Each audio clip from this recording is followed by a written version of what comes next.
The American public was shocked to learn of Custer's defeat at the Little Bighorn, and for good reason. After all, Custer was a celebrity, a larger-than-life hero who everyone just sort of assumed would make quick work of the hostiles. And of course, the exact opposite happened. Rather than conquer the Lakota, the boy general instead led over 200 of his men to an untimely demise. But did you know that the U.S. Army would suffer two similar defeats a year later, albeit just a little smaller in scale? The first loss came on the morning of June 17, 1877. Captain David Perry and around 100 troops, along with about a dozen scouts, had tracked a few bands of renegade Nez Perce all the way to Idaho's Whitebird Canyon. And although they outnumbered the warriors 2-1, it proved to be a resounding defeat. According to historian Daniel Scharfstein, quote, "The soldiers who survived Whitebird Canyon would remember nothing of their foes. They heard the air whistle with lead, saw their comrades and horses wounded and dying, but barely laid eyes on the Indians before running away. The enemy's power was an anonymous fury, shrouded in dust and smoke." End of quote. Not only would 34 soldiers lose their lives in a matter of minutes, but the rest of them, including the commander, Captain Perry, were forced to flee on foot. And then, just to add insult to injury, they failed to kill a single opponent. A few of the Nez Perce sustained minor injuries, but that's it. The next loss came just 16 days later, some 20-odd miles to the north near present-day Cottonwood, Idaho. A pair of civilian scouts had the misfortune of bumping into a Nez Perce sentry by the name of Red Spy. Mr. Spy managed to kill one of the scouts, but the other was able to make it back to the soldiers unscathed. In turn, Captain Stephen Whipple sent a Lieutenant Rains and just 10 soldiers to investigate. Big mistake. And before the day was over, every last one of them, including Rains, would be dead. A Nez Perce warrior named Yellow Wolf would later recall that the fight was over relatively quickly. They were able to divide Lieutenant Rains' command and snuff him out, once again without losing a single warrior. Now, obviously, these defeats weren't as large in scale as the Battle of Little Bighorn, but the thing that sets them apart is that until very recently, the Nez Perce had been on friendly terms with the Americans. Hell, just 3 days prior to the massacre over at Whitebird Canyon, the Nez Perce had been on their way to the reservation, having already peacefully ceded to the government's demands. And then less than a week later, here they were, fighting for their very existence. A war that would span across multiple states and cause the lives of nearly 300 people. So what in the hell went wrong? How did a peaceful nation find themselves at war with the United States of America? And what would be the next move for the Nez Perce? What happens when you can no longer go home? My name's Josh, and this is the Wild West Extravaganza.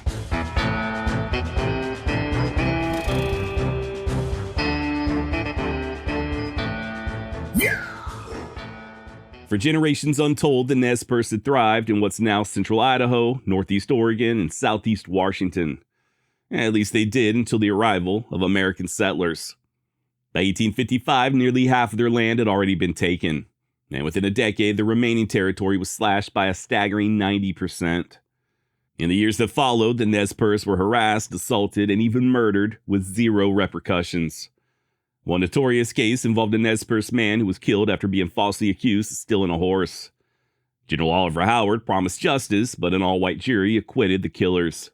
And even then, the Nez Perce remained peaceful, thanks in no small part to an up-and-coming leader known as Chief Joseph. But be that as it may, the U.S. government still ordered Joseph and the other non-treaty bands to the reservation over in Idaho. And once again, the Nez Perce reluctantly and peacefully complied. They ended up stopping about 20 miles south of the reservation for one final council, a celebration of sorts before embarking on a new and uncertain chapter. And that's when disaster struck. While Chief Joseph was away securing food, 3 warriors set out for a little unsanctioned retribution.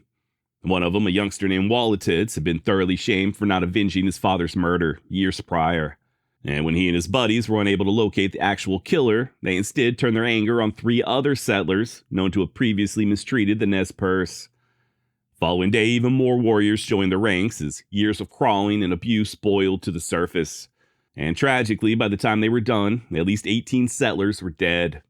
Some of them guilty of past cruelties and others entirely innocent. According to the aforementioned Daniel Scharfstein, quote, "The violence was spreading to the Camas Prairie. Nez Perce warriors were intercepting settlers as they fled their isolated farms and ranches for the relative safety of Mount Idaho. The dispatches that General Howard read were spare. One man mortally wounded, another killed and left in the road, a third shot in the hip, and a woman with broken legs. The letters did not convey the full horror of the previous night on the prairie. The woman with broken legs had been found crawling through the brush, shot through the calves and so slick with blood that she was mistaken for an Indian. Settlers found another woman crazed and inconsolable, gored with an arrow and raped.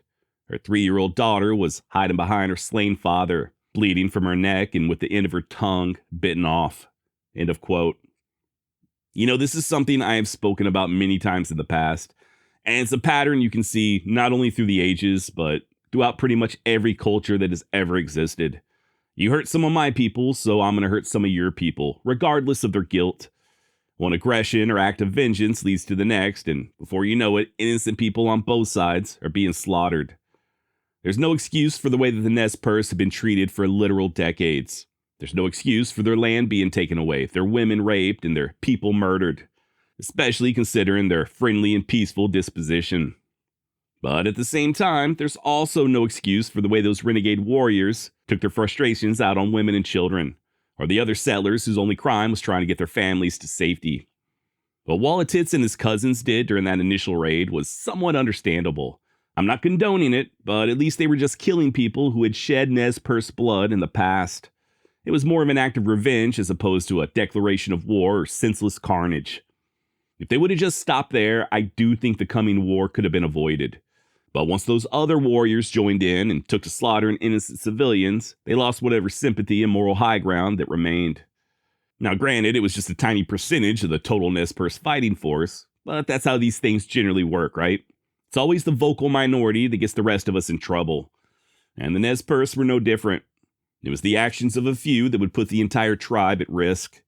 No longer would there be any talks of peace, no more councils or negotiations. From this point on, it was war. Consequences be damned. By the way, the various leaders among the Nez Perce, most of them at least, were fully aware that their people would be punished en masse, regardless of whether they had actually participated in the raids. So rather than continue north to the reservation like they were supposed to, they instead made a beeline for the safety of Whitebird Canyon, about 20 miles southwest of the town of Grangeville, Idaho. The only non-treaty band to stay behind was the one led by Looking Glass. I guess he figured he'd stay put for the time being and just see which way the wind was blowing. Spoiler alert, this would prove to be a not-so-good decision. We'll circle back to old Looking Glass here in just a moment, but in the meantime, General Howard began mobilizing the troops. Per historian Kent Nurburn, quote, Howard decided to send out a force of about 100 men under the command of Captain David Perry, a seasoned Indian fighter who had exhibited great bravery and skill in the fight against the Modocs in the California lava beds 4 years before. Despite the rawness and lack of training of the Lapway troops, he fully expected that these men, under Captain Perry's able leadership and assisted by treaty Nez Perce scouts, could bring the situation under control, either through negotiation or confrontation. Howard himself would remain at Lapway until the reinforcement troops he had summoned from the Woolala Valley arrived. End of quote. By the way, I am getting a lot of feedback as to how I am saying Woolala Valley. There's just certain combinations of words I cannot say. I can listen to tutorials. In the case of Woolala Valley, I actually spoke to someone that literally lives in the town of Woolala. And even listening to them say it, I just can't say it correctly. I will continue trying, but my apologies for anyone who lives in the area. This is not intentional. All right. Now, Perry's command would reach the summit of Whitebird Canyon on the night of June 16th. And despite them arriving under the cover of darkness, their presence was immediately noted by the Nez Perce camp below. Matter of fact, there had been warriors following their movements ever since the troops had left Fort Lapway. Still, though, come sunrise, the Nez Perce did send a half a dozen men to meet with Perry, unarmed and carrying a white flag of truce, hoping to maybe, just maybe, come to a peaceful resolution. Didn't work out that way, though.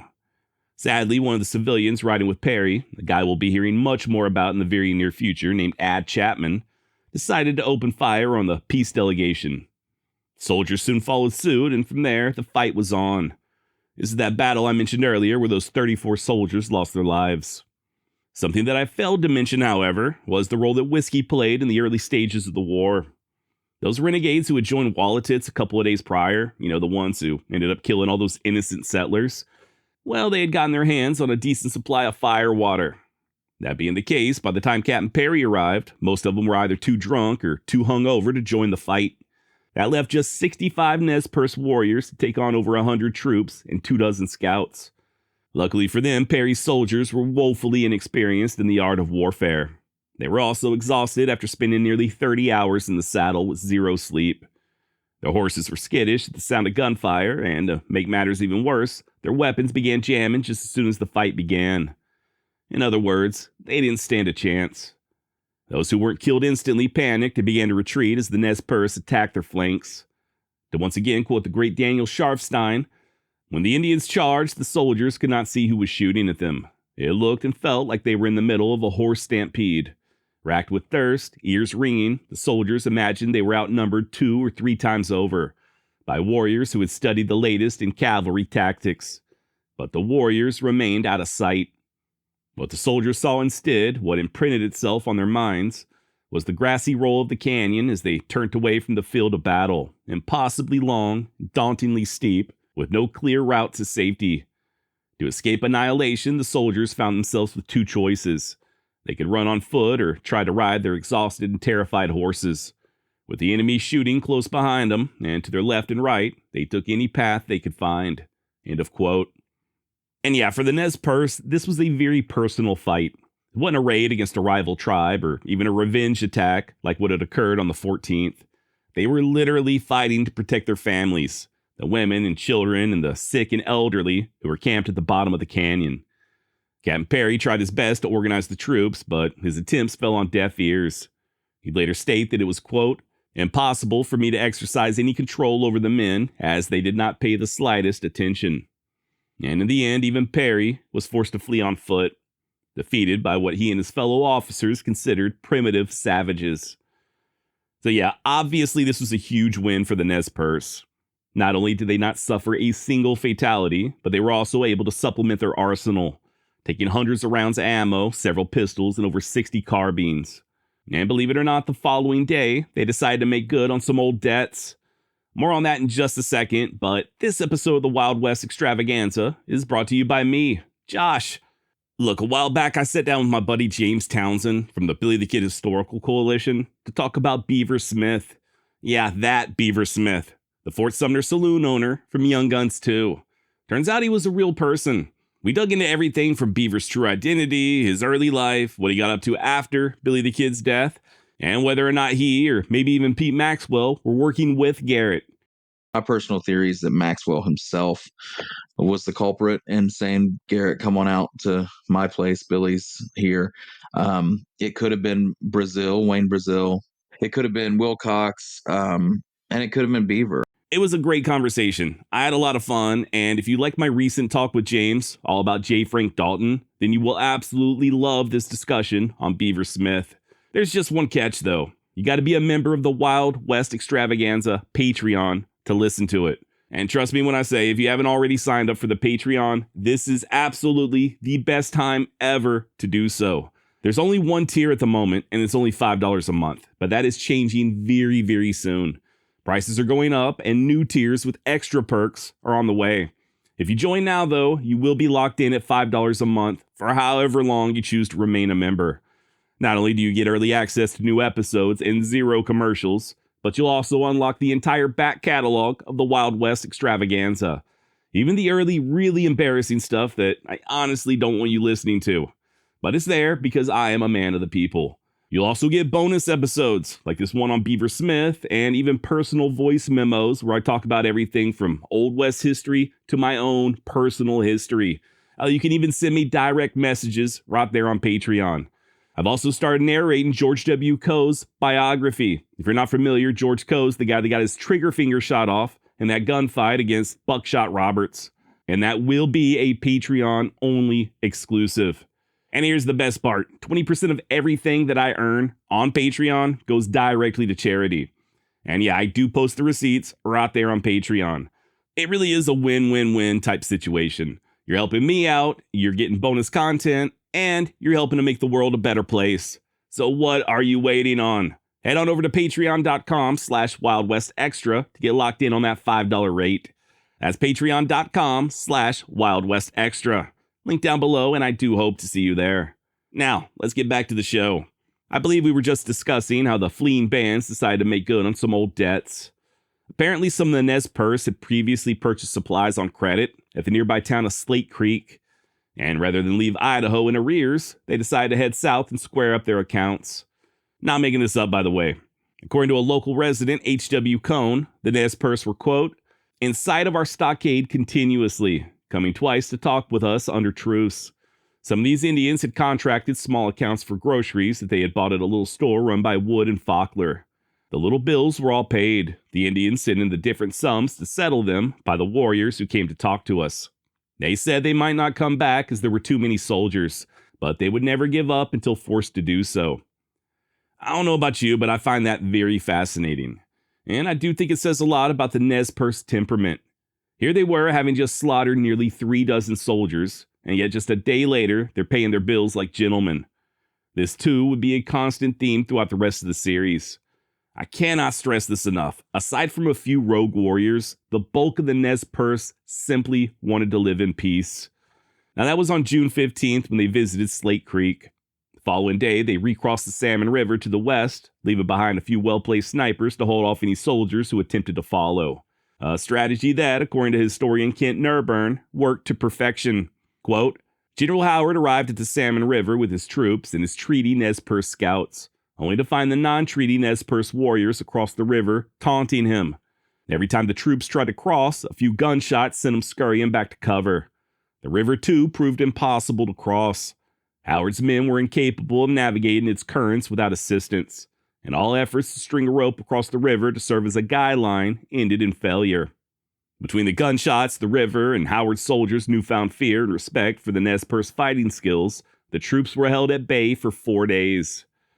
And yeah, by the time Howard and his men were finally able to conquer the river, the Nez Perce had already recrossed to the opposite side, which Howard was also unable to do. He ended up having to backtrack all the way back to the original crossing.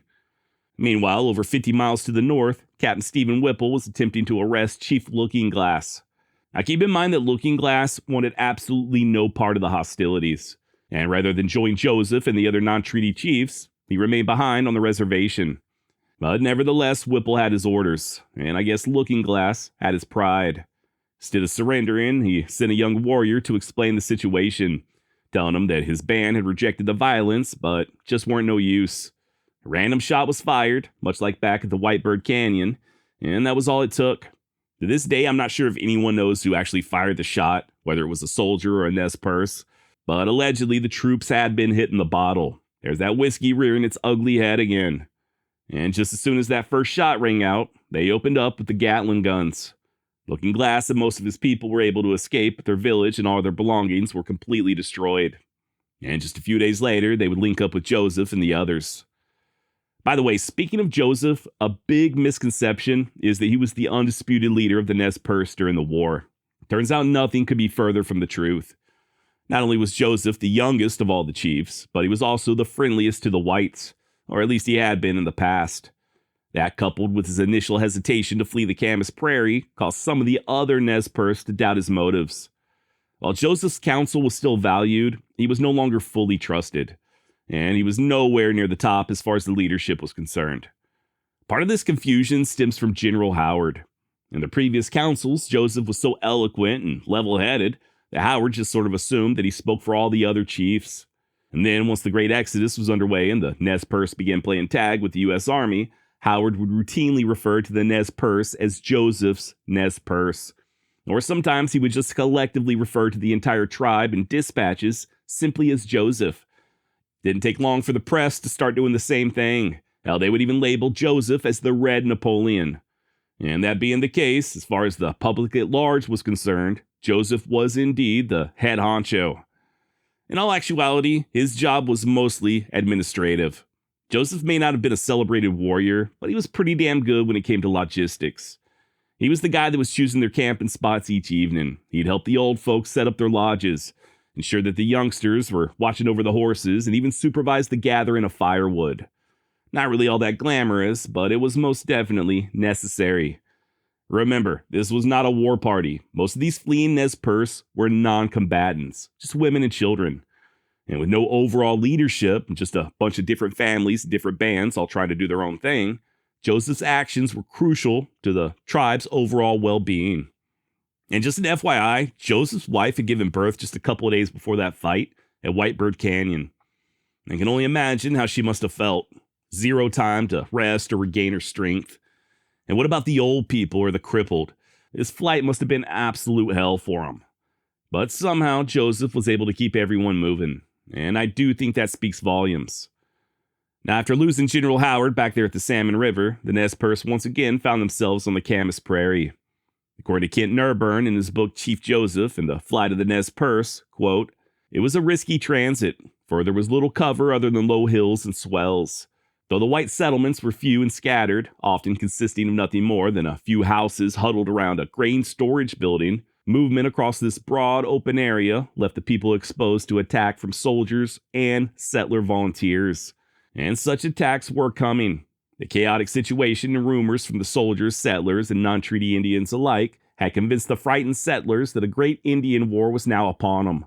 Lacking any clear indications of the Indians' destinations or intent, they had formed into loose groups and set out in search of the renegades to kill them or drive them away from their land.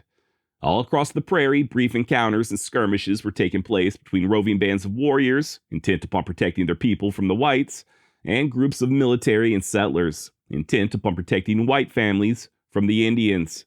Mostly the Indians prevailed. The young men were taking their newfound status as warriors seriously, and because of the guns and ammunition they had taken from the dead soldiers at Whitebird Canyon, they were now well equipped for combat. With their superior skills of horsemanship and marksmanship, they were easily able to protect the people from attacks. End of quote. Now remember that officer who led the attack on the village of Looking Glass, Captain Stephen Whipple? Well, he and his men didn't just turn around and go home after failing to arrest Looking Glass. Matter of fact, Whipple pressed his troops so hard, they managed to get in front of the fleeing Nez Perce. And by July 4th of 1877, they were dug in near the present-day town of Cottonwood, Idaho, just patiently waiting on their prey to fall into their trap. That's when that incident occurred that I mentioned earlier, where the two scouts came upon a Nez Perce sentry, and only one of them made it back alive. And when Whipple sent out Lieutenant Raines to investigate, he and all of his men were likewise massacred. Two staggering defeats for the United States Army in the span of just 17 days. And as fate would have it, the hits just kept on a-coming. Whipple was soon joined by Captain Perry and his bunch, bringing their total number to around 80 men. These reinforcements notwithstanding, they quickly realized they had bitten off far more than they could chew. And rather than take the fight to the hostiles, they were instead pinned down, right there in their firing holes, by Nez Perce snipers. And then on the following day, the Nez Perce just simply passed on by, just around 24 of their warriors keeping the soldiers at bay. At one point, a group of 17 civilians did attempt to break through and come to the Army's aid, but this too proved disastrous. 3 of the civilians were killed, along with another 2 wounded. They did, however, manage to kill one elderly Nez Perce, the very first Nez Perce fatality. Still, though, by the time even more reinforcements arrived later on that evening, the main body of the tribe was already miles down the trail. So once again, it's only been like 3 weeks since the war has started, and so far the Nez Perce were besting the Army at every single turn. They outfought them at Whitebird Canyon, completely wiped out the command of Lieutenant Raines, and then just 24 young men were able to keep 80 professional soldiers pinned down for over 24 hours. The only question is, how long would the luck of the Nez Perce hold out? I know I keep saying this, but I do think it's important. They were traveling with their women and children. They also had over 2,000 head of livestock, mostly horses. So this wasn't just some high-speed, low-drag outfit. They were having to find ample food and water every single day, grass for their horses every single day. They were stopping and setting up their lodges. They were gathering firewood and foraging, all the normal type camp chores you would expect, only with the caveat that they were also being hunted down by one of the most powerful militaries this world has ever known. And they were still winning. Now, eventually, the Nez Perce would stop at Clearwater Creek in order to figure out their next move. Our very own Chief Joseph proposed that they just wait there and surrender whenever the Army showed up. An option that was immediately squashed whenever Looking Glass and his people arrived and shared the news about what had happened back at their village. Quote, 2 days ago, my camp was attacked by the soldiers. I tried to surrender in every way I could. My horses, lodges, and everything I had were taken away from me. Now, my people, as long as I live, I will never make peace with the Americans. I am ready for war. End of quote. So yeah, returning to the reservation was completely out of the question. And now, so was surrendering. Guess they figured no matter what they did, the army would still gun them down, so they decided just to keep on moving. Maybe cross over to the mountains and hook up with their old allies, the Crow or the Flathead. And this just goes to show how little the Nez Perce truly understood their opponents. Keep in mind that Montana Territory is where they would routinely travel to hunt for buffalo. And whenever they were there, they got along just fine with the Montana white folks. It was the Oregon and Idaho whites who they were beefing with, not the Montana whites. Unfortunately, the Nez Perce didn't yet grasp that they all belonged to the same tribe known as America. Furthermore, they didn't have a full understanding of how the white man conducted war. For the Nez Perce, war just meant a few raids here and there, maybe go out and take some scalps or steal some horses, and then you just go home. The idea of these prolonged campaigns was a completely foreign concept, and they certainly never pursued their enemies to the point of near extermination or just total dominance. The US military, on the other hand, did and would. What's more, the soldiers now had ample motivation, not only to avenge their fallen, but to also protect the settlers who were currently on the path of the Nez Perce. Those hot-headed youngsters who had wreaked havoc back in Oregon, they were still out for blood. And as the bands moved east, these youngsters fanned out and began torching dozens of farms and ranches. It really was a weird dynamic, at least to our modern minds. The Nez Perce chiefs and elders, they didn't have the same type of authority as military officers. In other words, they couldn't just go around giving out commands and expecting them to be followed to a T. As a Nez Perce warrior, you were about as free as anyone who has ever walked on God's green earth.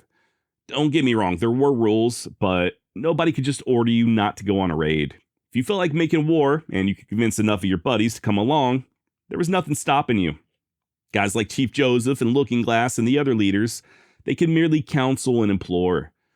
That said, they did do a somewhat decent job of keeping the youngsters in check. Things could have been way worse. We'll discuss this a bit more later on once the Nez Perce are down in Yellowstone Park. Okay, so it was on July 7th when Joseph and the others were joined by Looking Glass, bringing their total numbers to around 800, only 250 of whom were fighting men. And unbeknownst to them, General Howard was fast on their trail, with a force of almost 500 soldiers. Soldiers who also happened to be hauling along Gatling guns and howitzers. And when they finally caught up, all hell broke loose. And that's what we'll be discussing next week. A little dust-up now known as the Battle of the Clearwater, a fight that would finally stretch the Nez Perce to the limit. Thank you so much for joining me. If you missed the first installment of the series, I'll leave a link down below, but we discussed Chief Joseph's childhood, a brief history of the Nez Perce, and the events that led up to the war. And like I said, next week we'll take a look at the Battle of the Clearwater, and a far more devastating defeat just a month later, known as the Battle of the Big Hole. Now, just one more thing before you go. I do want to extend a very special shout out to a gentleman named Manuel, who often listens to the Wild West Extravaganza with his grandson. Abuelo, ¿cómo estás? Me complace que todavía estás con nosotros. I can't speak Spanish worth a damn, but I hope you keep your head up and keep an eye on that grandson of yours. I'm very pleased that you're still with us. All right, for everyone else, I hope you'll join me next week as we tackle the next chapter of the Nez Perce War. Until then, adios.